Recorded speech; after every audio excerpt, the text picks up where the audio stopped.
Bom dia, pessoal, tudo bem? Na aula de hoje, nós vamos falar sobre as doenças do sistema respiratório.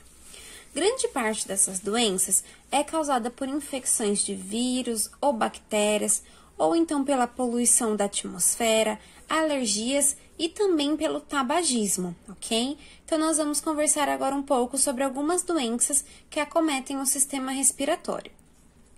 Vamos começar falando do resfriado.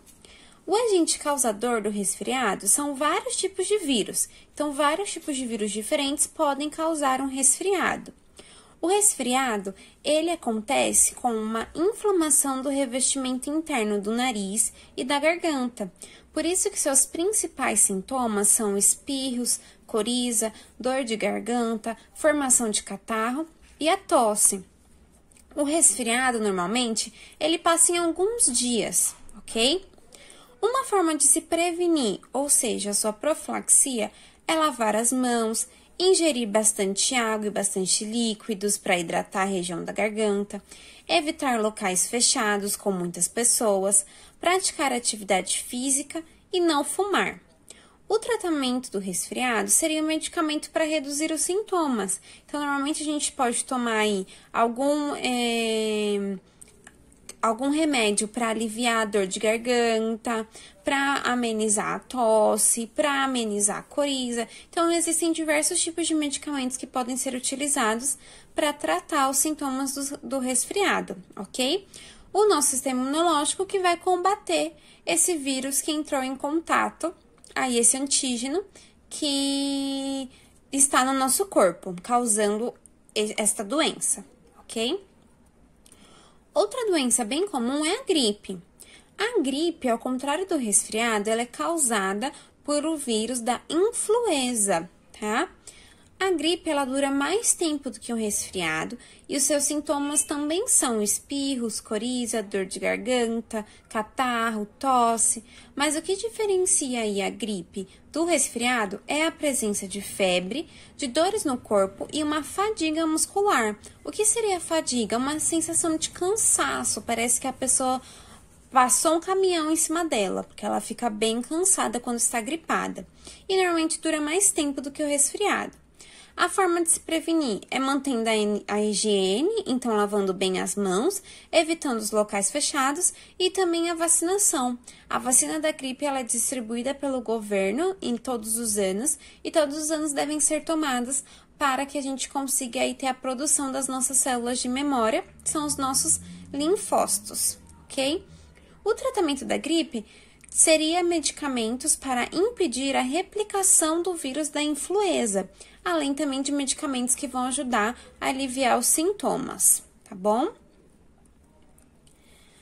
Bom, uma outra doença que acomete o sistema respiratório é a bronquite. Sempre que vocês verem alguma doença que no final tenha ite, isso significa que é uma inflamação, ok? Então, rinite, sinusite, a rinite é a inflamação do nariz, então do rino, né, nariz, e a sinusite é uma inflamação da região das vias nasais, tá? Mas vamos falar um pouquinho sobre a bronquite agora. A bronquite ela é causada por patógenos, ou seja, micro-organismos invasores que possam causar algum tipo de doença, pode ser por vírus ou bactérias, ou então pela inalação de alguma substância irritante, tá? Como eu falei, é uma inflamação e pelo nome ali ser bronque, significa que é uma inflamação dos brônquios.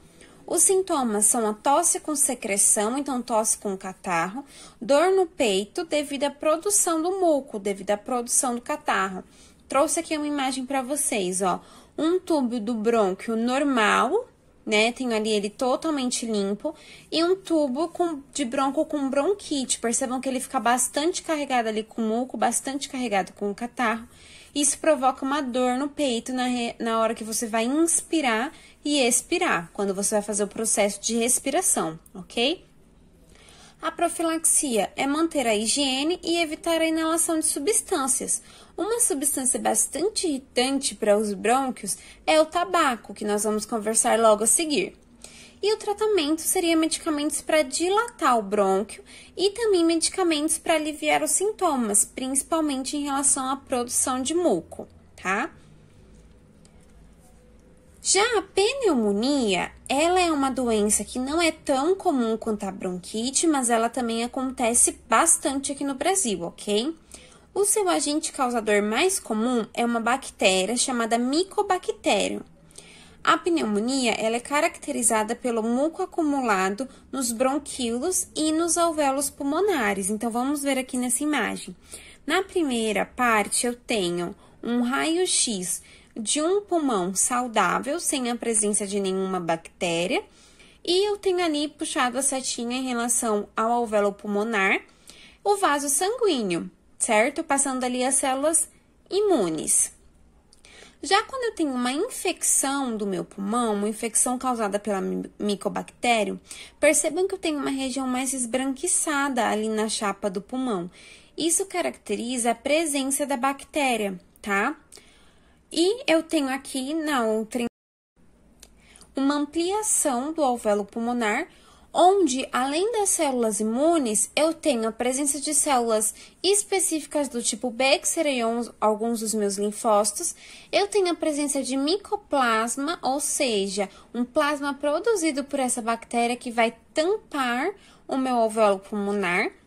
E eu vou ter o acúmulo do muco naquela região, o que vai me causar os sintomas, que são cansaço, febre, falta de ar e tosse e uma respiração acelerada, porque a pessoa ela tenta captar mais oxigênio da atmosfera, ok? O tratamento da pneumonia são medicamentos para controlar essa produção de muco e a pneumonia, em alguns casos, ela pode levar à internação do paciente e, se não for tratado e medicado, pode sim vir a óbito, ok? Então, esse paciente pode morrer por pneumonia. Outra doença que é bastante comum é a asma. A asma ela é causada por poeira, por pelos de animais e também pelo mofo. Ela é caracterizada por uma inflamação crônica das vias aéreas, ou seja, a pessoa que tem asma, ela é uma doença crônica, ela não é, por exemplo, um resfriado ou uma gripe que vem, o meu sistema imunológico consegue combater e eu já não tenho mais. A asma não, a asma ela é uma doença crônica, ou seja, a pessoa que tem asma não tem como não ter mais a asma, e ela é caracterizada pela inflamação dessas vias aéreas. Algumas pessoas podem ter asma controlada, onde não tem essa inflamação muito evidente. Em alguns casos, eu posso ter crises asmáticas. E essas crises, elas são provocadas aí por poeira, pelo de animais e mofo. O sintoma da asma, quando a pessoa tem uma crise, é uma falta de ar intensa. A pessoa não consegue respirar. Observem ali na primeira imagem a dilatação aí das vias aéreas, né, dos meus bronquíolos e dos meus brônquios, de um pulmão saudável e de uma pessoa com asma. Percebam que o espaço para o ar passar é muito menor quando a pessoa está com uma crise asmática, ok? A profilaxia é não fumar, manter a higiene pessoal e praticar atividade física para fortalecer a região do pulmão, ok? Quando uma pessoa tem uma crise asmática, ela pode utilizar medicamentos para desobstrução dessas vias aéreas. Então, não sei se vocês já viram em algum local, ou se alguém da família de vocês tem asma, ou até vocês mesmos, a utilização das bombinhas. Na parte de cima da bombinha, nessa parte branca aqui, normalmente a pessoa coloca um medicamento que é receitado pelo seu médico. Algumas pessoas utilizam bastante o Berotec, que é um tipo de medicamento, que vai fazer a desobstrução dessas vias aéreas. Então, a pessoa aperta ali esse êmbolo do recipiente, né, que tem o medicamento, e esse medicamento ele vai ser inalado pela pessoa e vai ajudar a abrir ali a região das vias aéreas para aliviar essa crise e conseguir fazer com que a passagem do ar aconteça. Bom, pessoal, vamos falar também sobre o tabagismo. O tabagismo é uma doença que é provocada pelo tabaco. O tabaco, ele pode estar no cigarro, em charutos, cachimbos e em narguilés também, tá? A substância que provoca aí o tabagismo, que provoca essa dependência em relação ao cigarro, é a nicotina e também o alcatrão. Essas substâncias, elas são substâncias que vão provocar aí um relaxamento na pessoa, uma sensação de prazer. São substâncias que liberam sensações de prazer no nosso corpo, ok?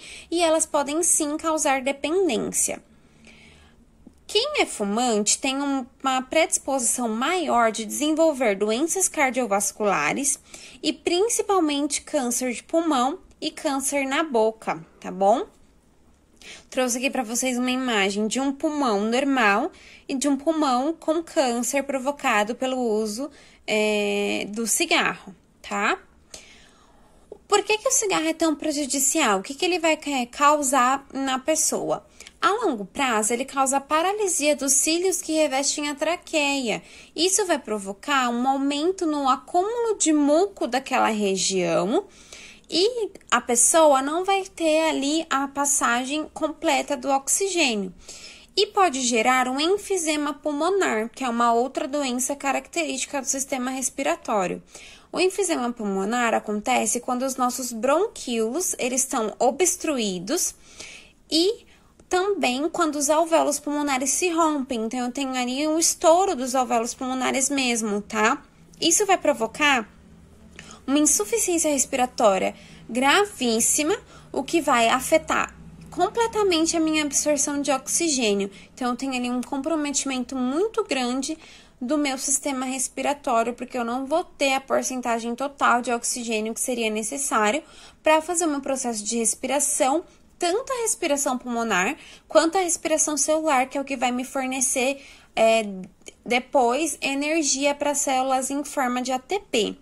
Trouxe aqui para vocês também uma imagem de alvéolos com enfisema pulmonar. Então, percebam aí, o alvéolo ele parece um cacho de uva. E com o enfisema, ele tá todo engrunhado, perdeu completamente o seu formato, né, de uvinha, vamos assim dizer, entre aspas, e a coloração dele tá bem mais escura. Já um alvéolo normal, que é na imagem abaixo, eu consigo ver ali certinho todos os meus alvéolos pulmonares, um por um, e a coloração dele é bem mais clara, ok? Bom, pessoal, essa foi a nossa aula sobre doenças do sistema respiratório. Eu vou deixar para vocês fazerem os exercícios da página 366, 368 e 369 e vou disponibilizar o gabarito na quinta-feira do dia 30, tá bom? Não esqueçam que os exercícios integrados que estão na apostila fazem parte do nosso trabalho bimestral e devem ser entregues até a quarta-feira, dia 29. Se vocês tiverem qualquer dúvida, eu estou à disposição. Um beijo e até a próxima aula, onde nós já começaremos o terceiro bimestre.